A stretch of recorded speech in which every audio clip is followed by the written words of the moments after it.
എല്ലാവർക്കും സ്നേഹവന്ദനം. ഉൽപ്പത്തി പുസ്തകം 6-ാം അധ്യായത്തിൻ്റെ 1 മുതൽ 4 വരെയുള്ള വാക്യങ്ങൾ കഴിഞ്ഞ ദിവസം നമ്മൾ പഠിക്കാനായിട്ട് ശ്രമിക്കുകയായിരുന്നു. അതിൻ്റെ തുടർച്ചയാണ് ഇന്ന് നമ്മൾ പഠിക്കുന്നത്. പ്രത്യേകാൽ 6-ന്റെ 1 ദൈവപുത്രന്മാർ എന്ന പ്രയോഗത്തിൻ്റെ അർത്ഥം എന്താണ്, ആരെയാണത് ഉദ്ദേശിക്കുന്നത്, അതിനെക്കുറിച്ചുള്ള 2 ആശയങ്ങൾ, 2 വ്യാഖ്യാനങ്ങൾ നമ്മൾ ചുരുക്കമായി ചിന്തിച്ചു.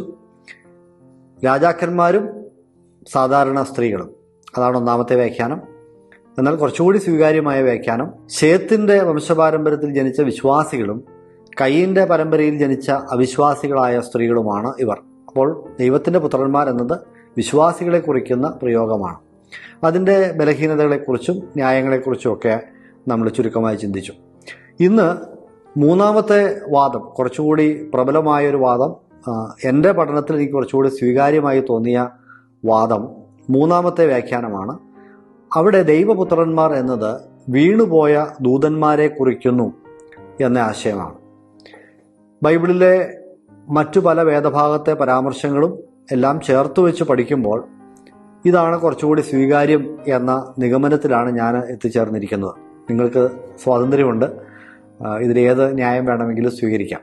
ഈ 3-ാമത്തെ ആശയത്തിലേക്ക് ഞാൻ എത്തിച്ചേരുവാനായിട്ടുള്ള ന്യായങ്ങൾ ഞാൻ വിശദീകരിക്കാം. ദൈവത്തിൻ്റെ പുത്രന്മാർ എന്ന പ്രയോഗം ഈ ഉൽപ്പത്തി പുസ്തകത്തിൽ അല്ലാതെ നമ്മൾ പിന്നെ കാണുന്നത് ഇയ്യോബിൻ്റെ പുസ്തകത്തിലാണ്. മോശ പഞ്ചഗ്രന്ഥികൾ എഴുതിയ അതേ കാലഘട്ടത്തിൽ തന്നെ എഴുതപ്പെട്ട പുസ്തകമാണ് ഇയ്യോബ് എന്ന് കരുതുന്നു. ആ കാലഘട്ടത്തിൽ, ഒരേ കാലഘട്ടത്തിൽ എഴുതപ്പെട്ട ഈ 2 പുസ്തകങ്ങളിൽ കാണപ്പെടുന്ന ദൈവപുത്രന്മാർ എന്ന പ്രയോഗം മിക്കവാറും ഒരു ആശയം തന്നെ ഉൾക്കൊള്ളുന്നത് ആകാനാണ് കൂടുതൽ സാധ്യത. ഇയ്യോബിന്റെ പുസ്തകം 1-ാം അധ്യായത്തിന്റെ 6-ാമത്തെ വാക്യത്തിൽ, ഒരിക്കൽ ദൈവപുത്രന്മാർ യഹോവയുടെ സന്നിധിയിൽ നിൽപ്പാൻ ചെന്നു.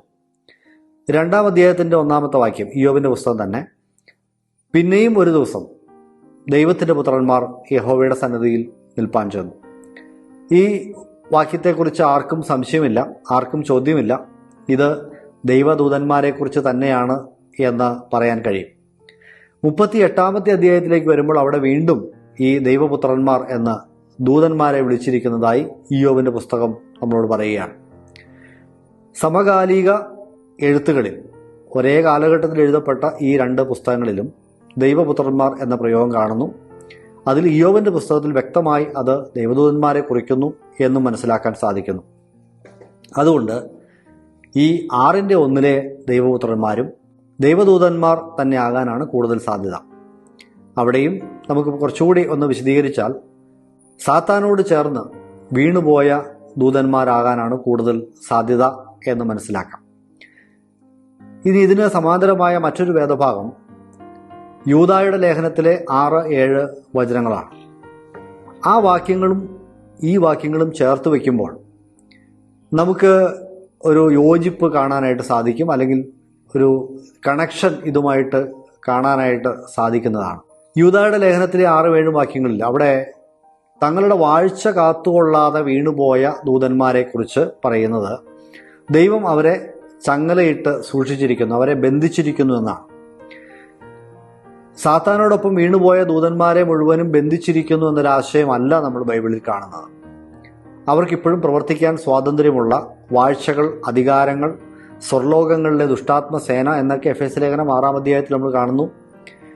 അതുപോലെ തന്നെ ദാനിയേലിന്റെ പുസ്തകത്തിലൊക്കെ ദൈവത്തിന്റെ പരിപാടിയോട് പോരടിക്കുന്ന സാത്താന്റെ രാജ്യത്തിന്റെ പടയാളികൾ എന്ന നിലയിൽ പാഴ്സി രാജ്യത്തിന്റെ പ്രഭുവിനെ കുറിച്ചൊക്കെ പറഞ്ഞിരിക്കുന്നു.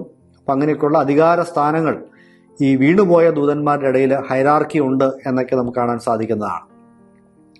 അവർക്ക് ഇന്നും പ്രവർത്തിക്കാൻ സ്വാതന്ത്ര്യമുണ്ട്. കർത്താവിന്റെ കാലത്ത് ഗദരേനരുടെ ദേശത്ത് ഭൂതബാധിതനിൽ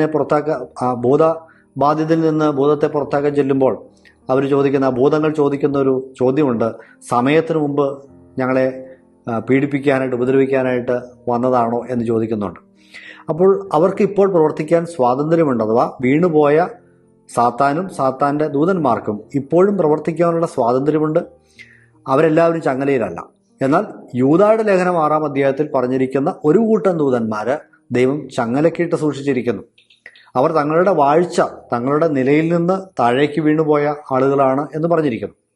ഏഴാമത്തെ വാക്യം പറയുമ്പോൾ സോദോം ഗൊമോറയുടെ പാപത്തെക്കുറിച്ച് പറയുന്ന കൂട്ടത്തിൽ പറയുകയാണ്, ഈ ചങ്ങലക്കിട്ട ദൂതന്മാർക്ക് സമമായി അവരോട് സിമിലറായ പാപം ചെയ്തവരാണ്, അഥവാ അന്യജഡം മോഹിച്ച് നടന്നവരാണ്. സ്വാഭാവികമായി ദൈവം അനുവദിച്ചിരിക്കുന്ന ബന്ധത്തിന്റെ അപ്പുറത്തേക്ക് ദൈവത്തിന്റെ പ്രമാണങ്ങൾക്ക് വിരുദ്ധമായി അന്യജഡം മോഹിച്ച് പോയ ആളുകളാണ് സൊദോമിലെ ആളുകൾ. ആരെ പോലെ? ഈ ചങ്ങലക്കിട്ട് കിടക്കുന്ന ദൂതന്മാരെ പോലെ.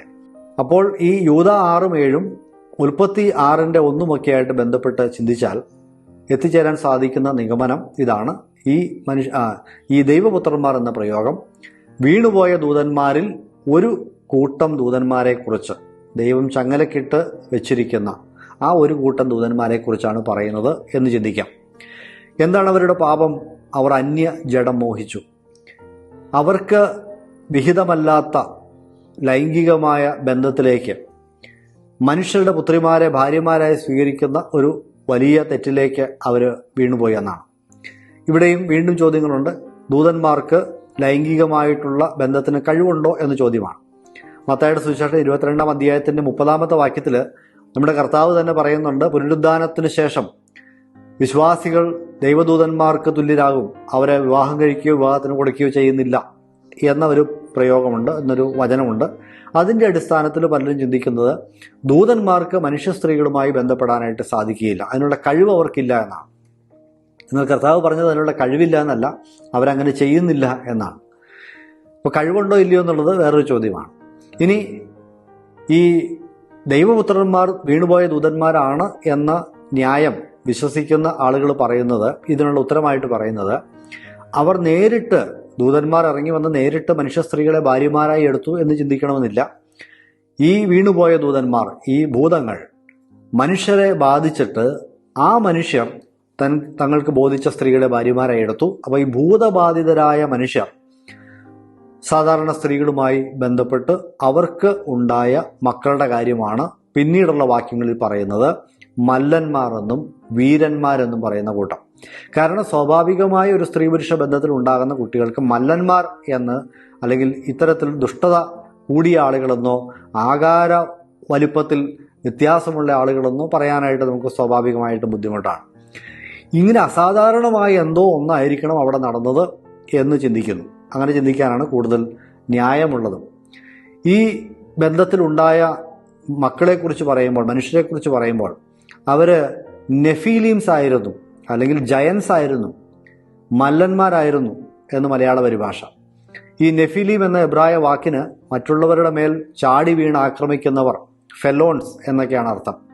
അവർ ദുഷ്ടതയിൽ കവിഞ്ഞ ആളുകളാണ്, വലിയ ആക്രമണകാരികളാണ്. ഇങ്ങനെ ദുഷ്ടന്മാരായ ആളുകളാണ് ഈ തരത്തിലുള്ള ഒരു ബന്ധത്തിൽ നിന്നും ജനിച്ചതെങ്കിൽ അതൊരു അസാധാരണ ബന്ധമാണ്. അസാധാരണമായ എന്തോ ചില കാര്യങ്ങൾ അവിടെ ഉണ്ട് എന്നത് വളരെ സ്വാഭാവികമായിട്ടുള്ള ചിന്തയാണ്. മാത്രമല്ല, യഹൂദന്മാരുടെ ഇടയിൽ, പഴയ നിയമ കാലഘട്ടത്തിൽ യഹൂദന്മാരുടെ റബ്ബിമാരുടെ എഴുത്തുകളിലുമൊക്കെ കൂടുതൽ സ്വീകാര്യമായി കാണുന്ന വ്യാഖ്യാനം ഇതാണ്: ഈ ദൈവത്തിൻ്റെ പുത്രന്മാർ എന്നത് വീണുപോയ ദൂതന്മാർ തന്നെയാണ്. ഒരു ഉദാഹരണം പറഞ്ഞാൽ, ഹാനോക്കിൻ്റെ പുസ്തകം എന്ന ഒന്നിലധികം പുസ്തകങ്ങളുണ്ട്. അതിലൊന്നാമത്തെ പുസ്തകം അതൊരു അപ്പോക്രിഫ പുസ്തകമാണ്, ദൈവവചനമായിട്ട് പരിഗണിക്കുന്ന പുസ്തകമല്ല. എങ്കിലും ഈ ഹാനോക്കിൻ്റെ പുസ്തകത്തിൽ യഹൂദന്മാർ ഈ തരത്തിലുള്ള കാര്യങ്ങളെ എങ്ങനെ മനസ്സിലാക്കിയെന്ന് കാണാം. സാത്താൻ്റെ ഉത്ഭവത്തെക്കുറിച്ച്, ഈ ദുഷ്ടദൂതന്മാരുടെ അല്ലെങ്കിൽ ഭൂതങ്ങളുടെ ഉത്ഭവത്തെക്കുറിച്ചൊക്കെ ഈ ഗ്രന്ഥത്തിൽ പ്രതിപാദിക്കുന്നുണ്ട്. അപ്പോൾ ഉൽപ്പത്തി 6:1 കാണുന്ന ഈ ദൈവപുത്രന്മാർ എന്ന പ്രയോഗത്തെ വീണുപോയ ദൂതന്മാരുമായിട്ടാണ് ഈ ഹാനോക്കിൻ്റെ പുസ്തകത്തിൽ കണക്ട് ചെയ്തിരിക്കുന്നത്. BC 300-200 ഇടയിലുള്ള കാലഘട്ടത്തിലാണ് ഈ പുസ്തകം എഴുതപ്പെട്ടത്. ആ പുസ്തകത്തിൽ നിന്നുള്ള ഉദ്ധരണിയാണ് യൂദ ഉപയോഗിച്ചിരിക്കുന്നത്, ഹാനോക്കിൻ്റെ പ്രവചനമായിട്ട് പറഞ്ഞിരിക്കുന്നത്. അപ്പോൾ ഇതൊക്കെ ഒരു സാധ്യതയാണ് പഴയ നിയമ കാലഘട്ടത്തിലെ ആളുകളും കരുതിയിരുന്നത്, അല്ലെങ്കിൽ അവരും വിശ്വസിച്ചിരുന്നത് ഈ ദൈവത്തിൻ്റെ പുത്രന്മാർ എന്നത് വീണുപോയ ദൂതന്മാരെ കുറിക്കുന്ന പ്രയോഗമാണെന്നാണ്. ഉൽപ്പത്തി 6:1 ദൈവപുത്രന്മാർ എന്ന ആ ഒരു പ്രയോഗത്തിൻ്റെ 3 വ്യാഖ്യാന സാധ്യതകളെക്കുറിച്ചാണ് നമ്മൾ പറഞ്ഞത് കഴിഞ്ഞ ക്ലാസ്സിലും ഈ ക്ലാസ്സിലുമായിട്ട്. ഈ ക്ലാസ്സിൽ 3ാമത്തെ ന്യായത്തെ അല്പം വിശദമായിട്ട് നമ്മൾ പരിശോധിക്കുകയായിരുന്നു. എൻ്റെ പഠനത്തിൽ, എൻ്റെ ചിന്തയിൽ ഈ 3ാമത്തെ ആശയമാണ് കൂടുതൽ സ്വീകാര്യമായി തോന്നിയത്. രണ്ടാമത്തെ ആശയവും സ്വീകരിക്കുന്ന ആളുകൾ, അഥവാ വിശ്വാസികൾ അവിശ്വാസികളുമായിട്ടുള്ള വിവാഹത്തെയാണ് അത് ഉദ്ദേശിക്കുന്നത് എന്ന് വിശ്വസിക്കുന്ന ആളുകളും നല്ല ഭക്തന്മാരായിട്ടുള്ള മനുഷ്യർ ഉണ്ട്. അതുകൊണ്ട് നമുക്കിതിനെ 100% ഇന്നതാണ് എന്ന് പറയാനായിട്ടുള്ള ഒരു അറിവില്ല. അതുകൊണ്ട് നമുക്ക് 100% ഈ ഒരു വാദമാണ് ശരി എന്ന് പറയാനായിട്ട് മുതിരേണ്ട ആവശ്യമില്ല. കാരണം ഏത് വാദം പറഞ്ഞാലും ചില ചോദ്യങ്ങൾ അവിടെ അവശേഷിക്കുന്നുണ്ട് എന്നത് വാസ്തവമാണ്. എങ്കിലും മൂന്നാമത്തെ ആശയമാണ് കൂടുതൽ ചേരുന്നത്, മറ്റ് വേദഭാഗങ്ങളുമായി ചേർന്ന് പോകുന്നത് എന്ന് ചിന്തിച്ചാൽ മതിയാകും. ദൈവം തുടർന്നും ഈ പഠനത്തെ മുന്നോട്ട് നയിക്കട്ടെ എന്ന് പ്രാർത്ഥിക്കുന്നു. ദൈവം നമ്മളെ അനുഗ്രഹിക്കുമാറാകട്ടെ.